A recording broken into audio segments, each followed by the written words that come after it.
Hello students, कैसे हैं आप। उम्मीद करता हूँ आप बहुत अच्छे होंगे और मेरे पिछले जितने भी नीट से रिलेटेड वीडियोज हैं वो आपके लिए काफ़ी हेल्पफुल हो रहे होंगे।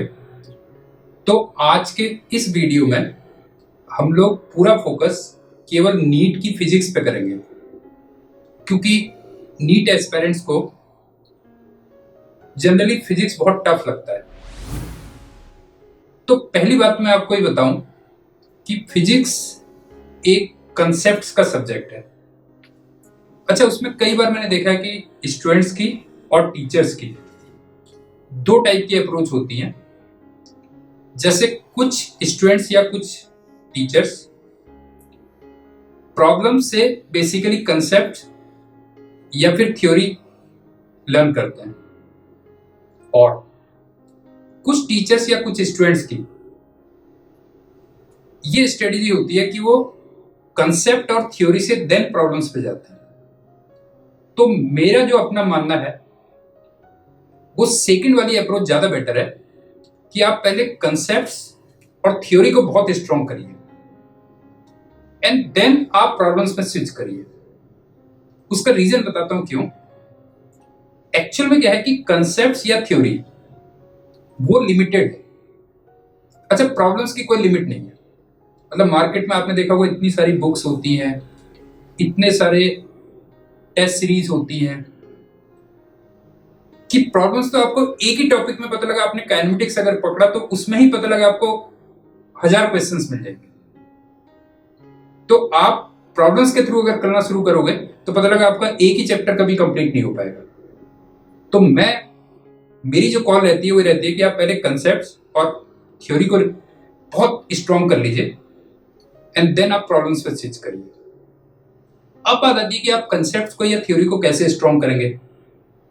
तो इसमें मेरी अपनी जो ओपिनियन है वो ये रहती है कि आप जहां भी मोस्ट ऑफ द स्टूडेंट देखिए कोचिंग कहीं ना कहीं तो ले ही रहे होते हैं, तो मेरी अपनी ये ओपिनियन रहती है कि आप थ्योरी या कंसेप्ट्स के लिए जहां भी आप कोचिंग ले रहे हैं वहां क्लास पे पूरा फोकस करिए, क्लास नोट्स पे फोकस करिए। क्योंकि कोई भी जो एक्सपीरियंस टीचर्स होते हैं वो बेसिकली अपनी थ्योरी में क्या करते हैं कि जितनी भी मार्केट्स में अवेलेबल बुक्स है या जितना भी लिटरेचर है कह लीजिए आप, या जितना रिक्वायर्ड होता है, जितना लॉजिकल होता है, उसको पूरा कंसंट्रेटेड फॉर्म में आपको क्लास में दे देते हैं। अच्छा, आपके पास क्या होता है कि टाइम की लिमिटेशन होती है, आप इतनी सारी प्रॉब्लम्स पे गो थ्रू नहीं कर सकते। तो कंसेप्ट्स या फिर थ्योरी के लिए आप प्योरली जो है क्लास नोट्स पे फोकस करिए। जहां भी आप कोचिंग ले रहे हैं वहां पे फोकस करिए। उसके बाद सेकंड जो पॉइंट है, इसमें क्या होता है ना कि जैसे इनिशियल अगर आप कुछ चैप्टर्स देखेंगे वो बहुत इंपॉर्टेंट है। फॉर एग्जाम्पल वेक्टर्स है, लाइक काइनेमेटिक्स है, लॉज ऑफ मोशन है, वर्क एनर्जी पावर है, और इवन सेंटर ऑफ मास तक मैं कहूंगा। तो ये चैप्टर्स आपने देखा होगा कि कई बाकी चैप्टर्स में भी यूज होते हैं। तो इनको आप बहुत स्ट्रॉन्ग करिए, और इवन थोड़ा सा बेसिक मैथ्स भी है, जैसे लाइक इंटीग्रेशन कह लीजिए, डिफरेंशिएशन कह लीजिए। अगर आप इंटीग्रेशन में जाते हैं तो इंटीग्रेशन में एक चीज होती है कि आपको इंटीग्रेशन के लिए एक एलिमेंट लेना होता है। तो वो एलिमेंट आपको क्या लेना है वो बहुत इंपॉर्टेंट है। अब एज सच अगर आप देखेंगे तो मैथ्स का कोई क्वेश्चन तो आएगा नहीं, डायरेक्टली कोई क्वेश्चन तो आएगा नहीं, लेकिन मैथ्स आप देखेंगे तो कई जगह पे यूज होती है। अच्छा, सेम केस वेक्टर्स के साथ में। वेक्टर्स में चलिए नीट में तो फिर भी क्वेश्चन आ जाता है, जब हम आईटी जेई वगैरह में जाते हैं तो रेयरली आता है क्वेश्चन। अगर आप देखेंगे तो वेक्टर्स का क्वेश्चन रेयरली आता है, लेकिन वेक्टर्स बाकी कई चैप्टर्स में यूज होता है। मैं तो कई बार अपनी क्लास में ये कहता भी हूं कि अगर आपका वेक्टर्स और इंटीग्रेशन वगैरह बेसिक मैथ्स थोड़ा सा स्ट्रांग है तो आप ये समझिए कि 5% फिजिक्स तो आपकी वैसे ही बहुत स्ट्रांग हो गई। तो ये जो इनिशियल चैप्टर्स मैंने आपको बताए इनको आप बहुत स्ट्रांग करिए, बिकॉज ये आगे वाले चैप्टर्स में भी यूज होने के लिए।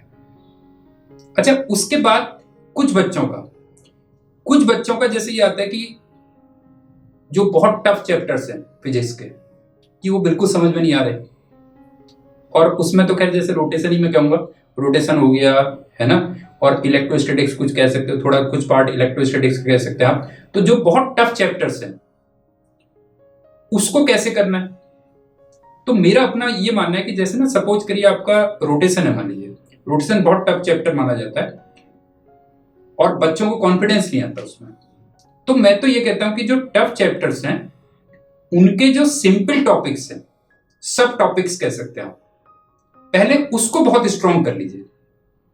जैसे हम रोटेशन का एग्जाम्पल लेकर चलते हैं, इसमें एक मोमेंट ऑफ इनर्शिया होता है, सिंपल चैप्टर होता है, और अगर आप रोटेशन के क्वेश्चंस को देखेंगे तो उसमें से करीब करीब 25% क्वेश्चंस मोमेंट ऑफ इनर्शिया से जरूर पूछे जाते हैं।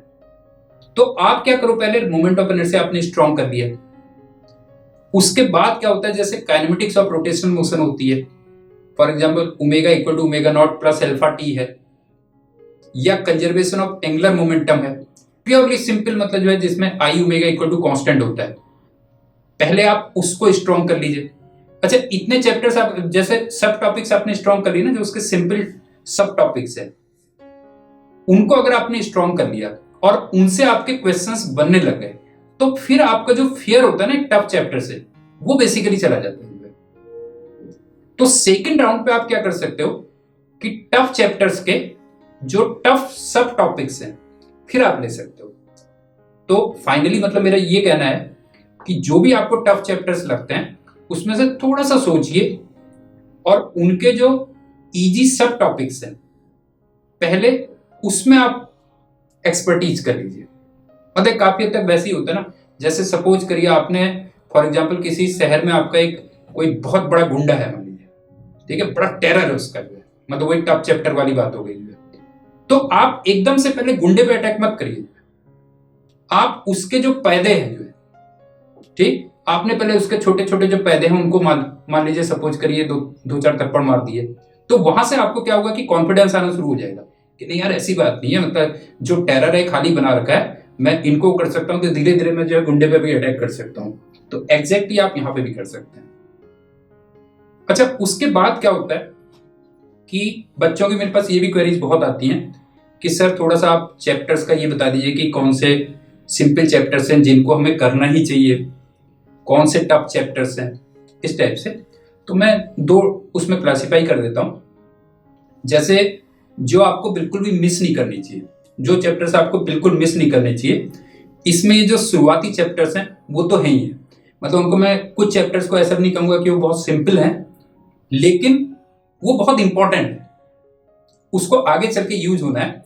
तो कम से कम जैसे बेसिक मैथ्स हो गया, वेक्टर्स हो गया, काइनेमेटिक्स हो गया, laws of motion, work power energy और सेंटर ऑफ मास, एटलीस्ट यहां तक जो है बहुत स्ट्रॉन्ग करिए क्योंकि इनको आगे चल के भी यूज होना है। अच्छा, उसके बाद में थोड़ा सिंपल टॉपिक्स की जैसे आपको लिस्ट देता हूं, जैसे ग्रेविटेशन है, सिंपल हार्मोनिक मोशन है, फ्लूइड मैकेनिक्स है।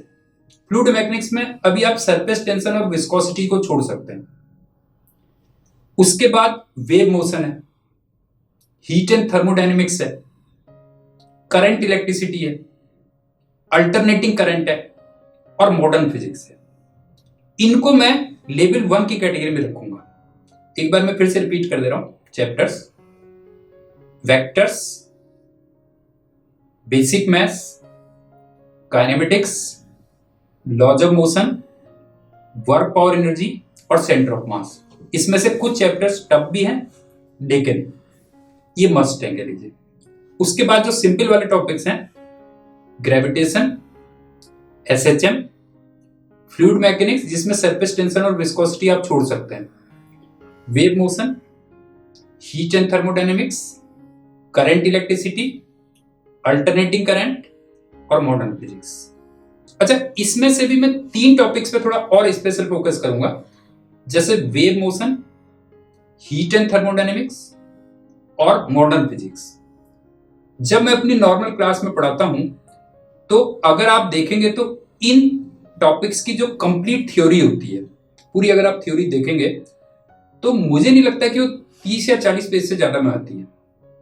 और इन 3 टॉपिक से ही आपको करीब करीब 10% क्वेश्चंस तक मिल सकते हैं। तो आप ये समझिए कि 30-40 पेजेस में आपने एक्सपर्टीज कर ली और उसमें से करीब करीब आपको जो है 10% क्वेश्चंस मिल रहे हैं। तो मुझे लगता है कि ये काफी फायदे का सौदा है। तो आपको wave motion, heat and thermodynamics और मॉडर्न फिजिक्स, इसको तो बिल्कुल भी स्किप नहीं करना है। और जो बाकी चैप्टर्स की मैंने लिस्ट दी है उसमें से करीब करीब आप ये देखिएगा कि 50-60% क्वेश्चंस आ जाते हैं। मतलब अगर पूरे पेपर में अगर आप देखिएगा तो 50-60% क्वेश्चंस आ जाते हैं। और रोटेशन को चलिए मैं टफेस्ट चैप्टर में मान रहा हूँ, लेकिन उसमें भी मैंने आपको एक एडवाइस दी कि रोटेशन के जो सिंपल सब टॉपिक्स हैं पहले उन पे एक्सपर्टीज कर लीजिए। अच्छा, इसमें कुछ फ्रिंज टॉपिक्स हैं जिनको मैं एडवाइस करूंगा कि आप एग्जाम से 2-3 महीने पहले ही करिएगा, क्योंकि वो थोड़ा थियोरेटिकल टाइप के होते हैं। तो वो अगर आप अभी करेंगे भी तो आपको याद नहीं रहते, एक्चुअल में बहुत ज्यादा याद नहीं रहते। तो मेरी तो एडवाइस ये है कि उसको आप एग्जाम से 2-3 महीने पहले करिएगा। जैसे सेमीकंडक्टर्स हो गया, कम्युनिकेशन हो गया, और एरर एनालिसिस हो गया, और स्क्रू गेज हो गए, वर्नियर कैलिपर्स हो गए। इस टाइप के जो टॉपिक्स हैं इनको आप एग्जाम से 2-3 महीने पहले ही करिएगा। अच्छा, उसके बाद मेरा एक और आपसे वो रहेगा कि आप रिवीजन को बहुत इंपॉर्टेंस दीजिएगा। रिवीजन में एक तो क्लास नोट्स का या कह लीजिए थ्योरी या कंसेप्ट्स का रिवीजन हो गया, मेन हो गया कंसेप्ट्स और थ्योरी का रिवीजन हो गया, और एक क्लास में जो प्रॉब्लम्स करवाई है सर ने, जो भी प्रॉब्लम्स करवाई हैं, क्योंकि उन्होंने एक्सपीरियंस के बेसिस पे आपको प्रॉब्लम्स दी होंगी, और नॉर्मली टीचर्स वो प्रॉब्लम्स लेते हैं जिनसे बाकी प्रॉब्लम्स हम सॉल्व कर सकते हैं या इजी हो जाती है कह लीजिए। तो इनको आपको बिल्कुल आप ये समझिए कि ये टिप्स में होने चाहिए आपके लिए। मतलब वीकली कह लीजिए या फोर्टनाइटली कह लीजिए या मंथली कह लीजिए, रिवीजन शेड्यूल आप जरूर रखिएगा। क्लास नोट्स या थ्योरी या कंसेप्ट्स का कह लीजिए, और सर ने जो भी आपको क्लास में प्रॉब्लम्स दी हैं उनका रिवीजन। अब मैं आता हूं बुक में, क्योंकि मैं खुद भी एक बुक लिखता हूं, तो मे भी हो सकता है कि कुछ स्टूडेंट्स को अगर मैं अपनी बुक रिकमेंड करूंगा तो वो थोड़ा सा एक बायस्ड वो लग सकता है।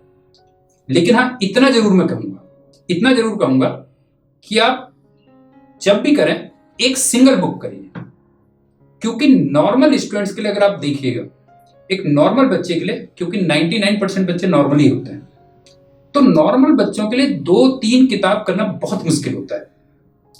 तो यहां पे फिर भी मैं आपको आपके उस पर छोड़ता हूं कि आप जो भी आपको सेलेक्ट करना है आप एक किताब सेलेक्ट करिएगा। लेकिन अगर उस सिलेक्शन में आप मेरी बुक सेलेक्ट करते हैं तो मेरी आप 3 बुक रखिएगा। एक तो होती है, एक आपकी आती है नीट ऑब्जेक्टिव फिजिक्स वॉल्यूम 1, दूसरी आती है नीट ऑब्जेक्टिव फिजिक्स वॉल्यूम 2, और एक आती है फिजिक्स क्विक बुक। तो पहले तो मैं फिजिक्स क्विक बुक के बारे में आपको बता देता हूं। इसमें एक्चुअल में मैंने क्या किया हुआ है कि जैसे बच्चों को मैं बोलता हूं कि आप थ्योरी वगैरह के ना, थ्योरी कंसेप्ट्स के शॉर्ट नोट्स बना लीजिए, क्योंकि पूरे नोट्स रिवाइज करना कई बार पॉसिबल नहीं होता।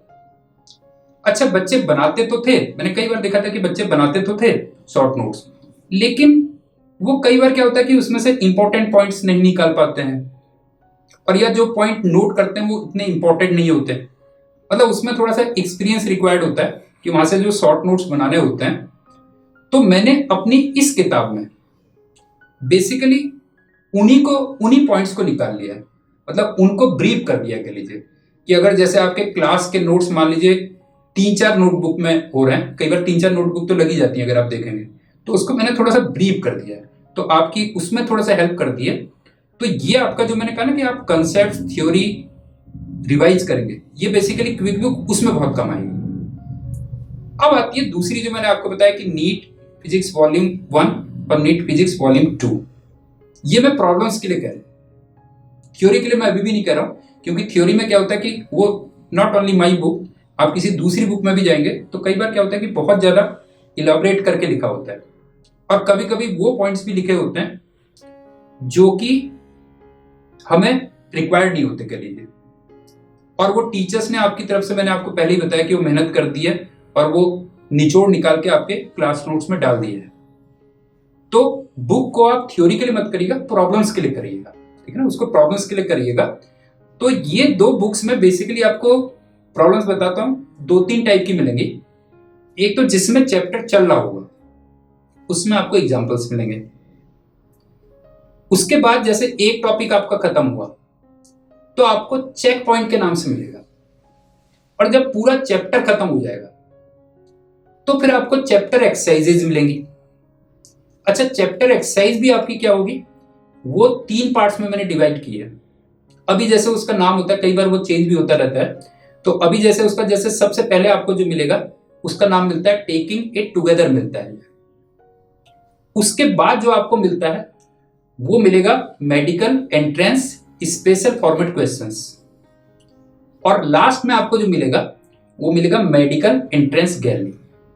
तो 5 टाइप हो गए टोटल। एक एग्जांपल्स हो गए, एक आपको चेक पॉइंट्स हो गए, एक आपको टेकिंग इट टुगेदर हो गया, एक medical entrance special format questions हो गए, और एक लास्ट में हो गए मेडिकल एंट्रेंस गैलरी के लिए।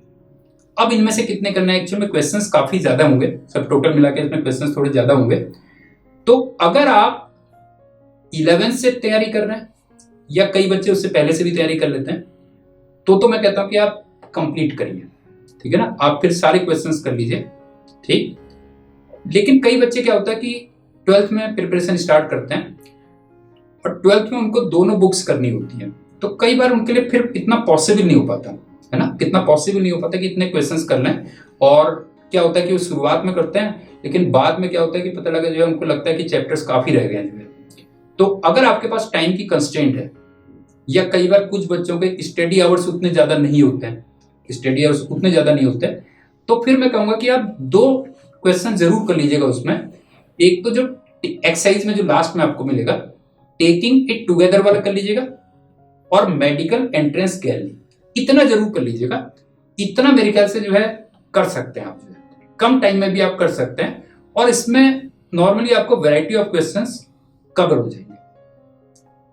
तो स्टूडेंट्स, आई थिंक कि मैंने फिजिक्स के बारे में काफी आपको इसमें बता दिया है, और बाकी हम टेस्ट कैसे लिखें, कितने टेस्ट लें, ठीक, और या रिवीजन कैसे करें, और जो फिजिक्स से रिलेटेड क्वेरीज होंगी वो मैं बाकी वीडियोज में कवर करूंगा। So thank you students and good luck.